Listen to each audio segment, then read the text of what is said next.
I'm Karen, a 25-year-old employee.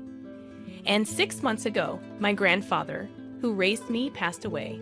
Today is the day when the lawyer will open my grandfather's will, prompting my visit to his house with my sister Susan.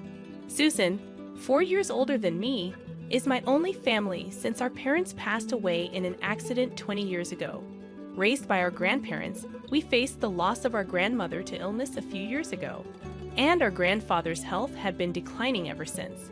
Concerned for him, I chose to live in an apartment near his house, regularly checking on him. "You're a grown woman. It's unbecoming to keep coming back home," my grandfather would say cheerfully. But despite his words, I continued my visits. One day, arriving as usual, I discovered my grandfather in pain at the entrance. In a panic, I called an ambulance, but he passed away suddenly. "Hey, what are you daydreaming for? At least prepare some tea." My sister Susan's voice brought me back to reality. "Right, the lawyer will be here soon," I replied, heading to the kitchen. Glancing at Susan stretching out her legs on the mat and yawning, I could still smell her strong perfume from a distance. "She's the same as always," I murmured as I placed the kettle on the stove. My sister had always been self-centered, dyeing her hair in her teens and hanging out with delinquents. She demanded money without working, causing trouble that our grandparents had to apologize for, leaving me to deal with the fallout as the quiet one. Even as an adult with no stable job, she drifted around, working part-time. I knew she had been asking our grandfather for money in my absence, finding the situation troublesome.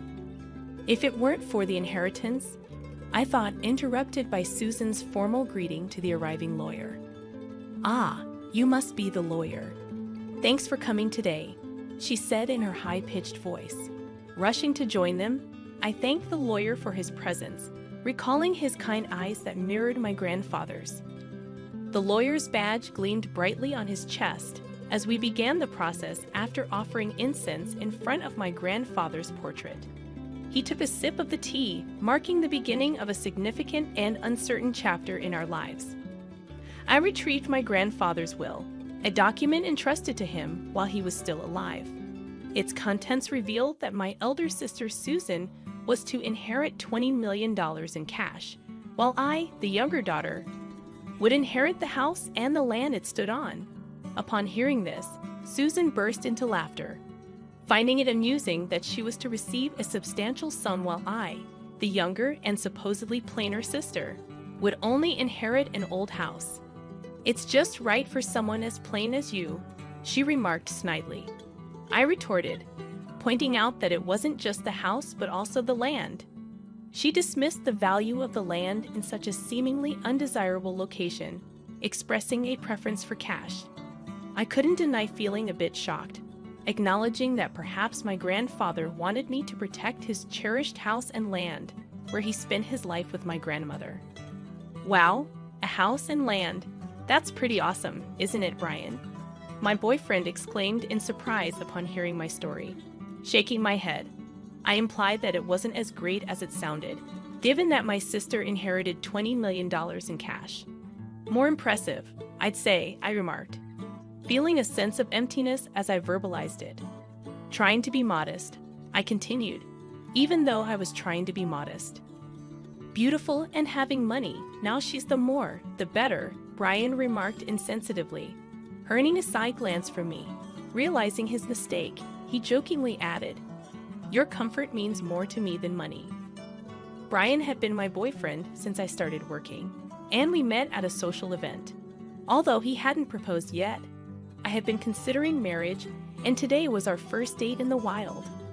I ended up sharing details about my inheritance with Brian, thinking he might become my husband someday. Little did I know that I would come to regret this. A few days later, as I visited the family home I had inherited, I planned to clean and sort out my grandfather's belongings.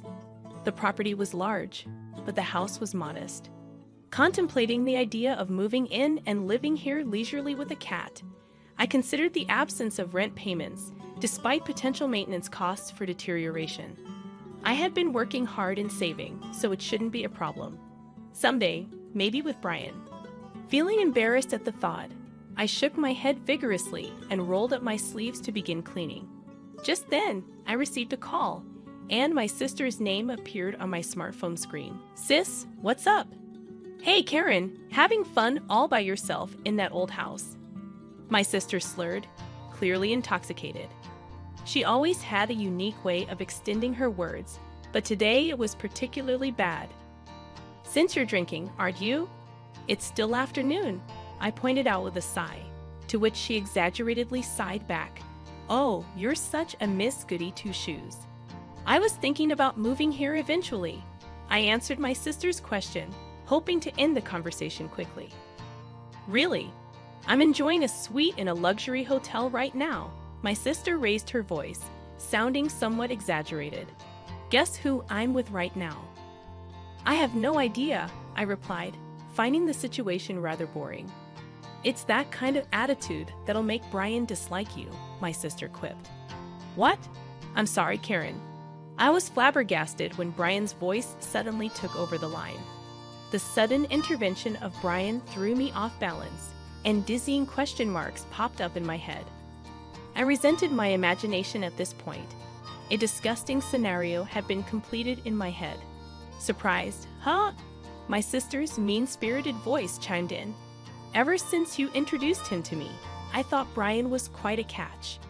She went on to boast about how she had been attracted to Brian since I introduced him, how she knew where he worked because of me, and how she had approached him as soon as he left work. He came along readily when she asked, telling her that she was hundreds of times more attractive than me. I listened in stunned silence, unable to utter a word. "Karen, I'm really sorry," Brian's voice came again. "Tell me it's a mistake." I tried to speak, but the words wouldn't come. As a man, I had to take this opportunity. I do feel bad about it, but come on, it's impossible to resist a beautiful woman who has $20 million, right? The way he spoke, as if asking me to understand, drained my emotions away, and I felt a cold sensation, like my blood was being drained from me. "You know what? I don't need a man like you," I finally said, and I could hear my sister laughing uproariously in the background. The voice on the phone changed back to my sister.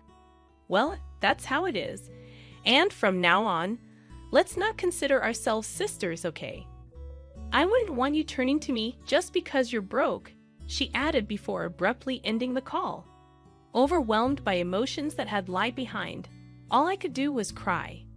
It had been 5 years since that fateful call as I sat with a cat in my lap, dozing off in front of my laptop.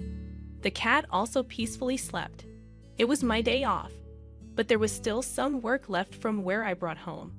"Oh no, this won't get the work done," I thought to myself, feeling guilty. But I had to gently move the cat off my lap. Just as I reached out to my laptop, my phone started to ring. An unfamiliar number was displayed on my smartphone. Thinking it could be work-related, I answered the call without any suspicion. "Hello, Karen, long time no see." I instantly knew who it was and froze. The distinctive way of speaking was unmistakably my sister's. "It's you, Karen, isn't it? I can tell just from your initial hello. After all, I'm your big sister."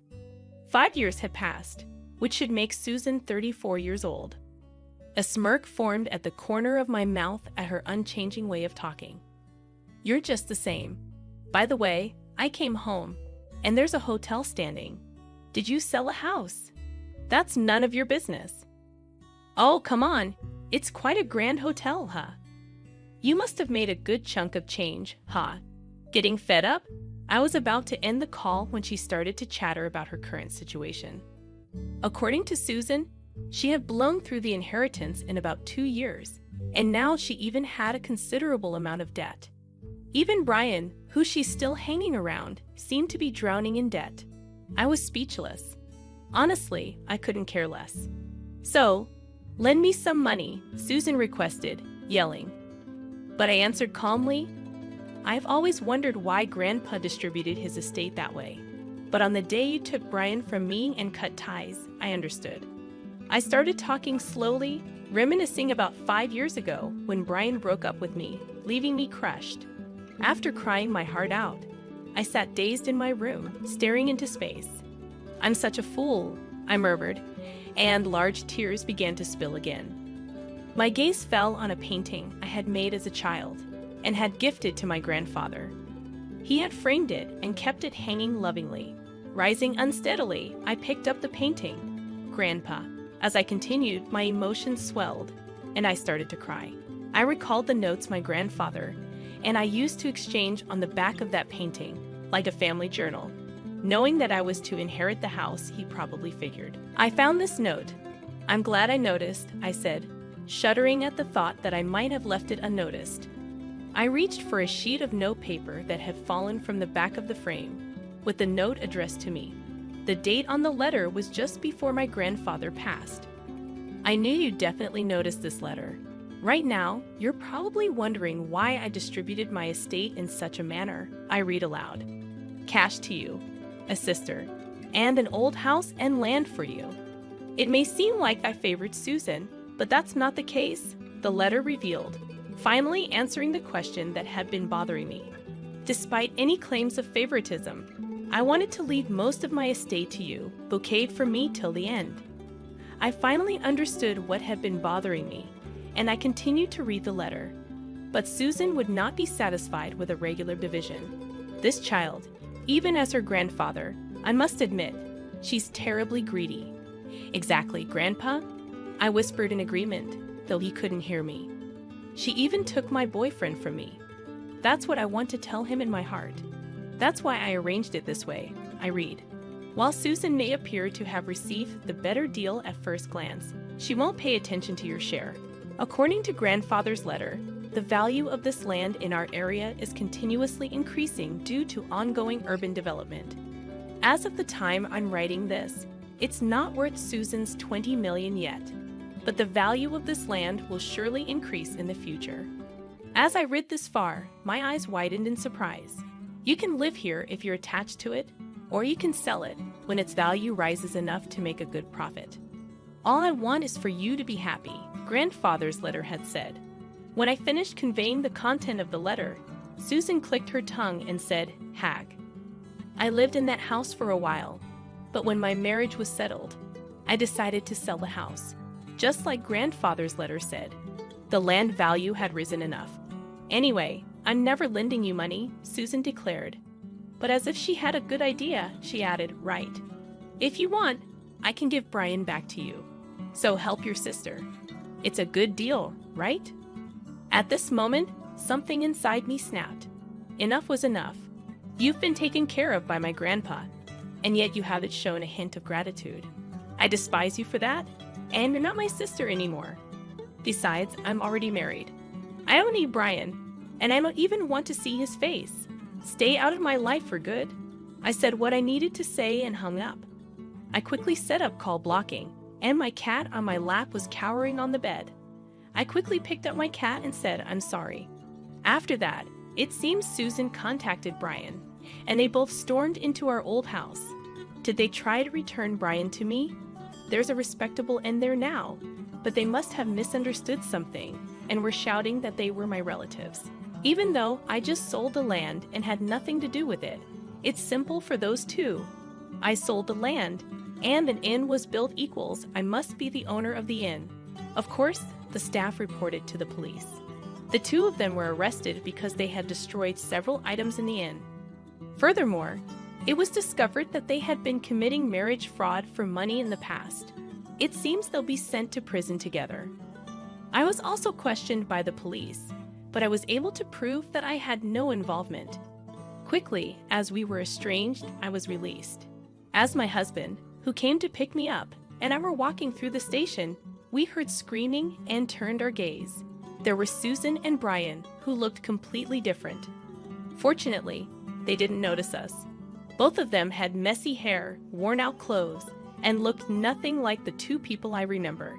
Especially Susan, who never skipped her makeup and fashion, looked even more different. They were probably being moved to a different location. As I watched the two of them, filled with a sense of melancholy, my husband and I locked eyes. I grabbed the hand he extended, and we left the police station. Are you okay? My husband, always concerned, looked at me with gentle eyes. I'm okay. I have you and this little one. I touched my fairly noticeable belly and smiled back. In my belly, a new member of our family is growing. Money is important, but there's something even more valuable. That's what I want to teach our child, with my husband by my side.